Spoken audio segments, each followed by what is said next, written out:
It was a crisp morning in early spring, just outside the quiet village of Thornwell in Gloucestershire, when 67-year-old Arthur Bell made an unusual discovery. While driving his forklift across a grassy trail near his barn, he noticed a large white figure struggling awkwardly in a patch of tangled branches. As he approached, he realized it was a swan, its head wedged between two forked limbs of a low-hanging tree, its powerful wings beating in panic. "I've never seen anything like it," Arthur recalled. "She must have flown too low and got herself stuck."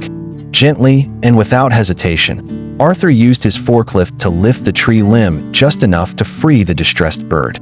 Her neck was scraped, and her body shivered in exhaustion. He wrapped her in an old wool blanket from the barn and carried her to a makeshift pen beside his house, usually used for rescued hedgehogs and foxes.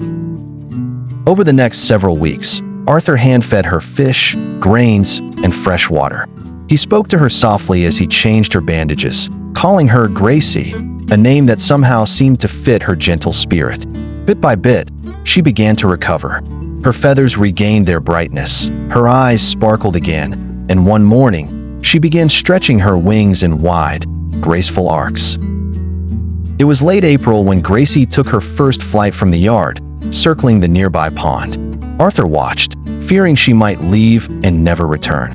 But to his astonishment, she came back every evening, gliding into his garden, sometimes waiting on the porch for him. Then, in early summer, Gracie brought a surprise. From across the lake, a majestic male swan began appearing beside her. Over the weeks, the pair nested near the pond. By mid-June, 6 fluffy gray cygnets hatched under the protection of Gracie's wings.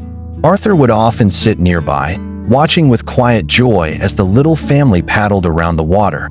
"She had made a life here," he said, voice thick with emotion. But she never forgot who helped her start again. Even with a mate and young of her own, Gracie continued her evening visits to Arthur. Sometimes, she pecked gently at his kitchen door.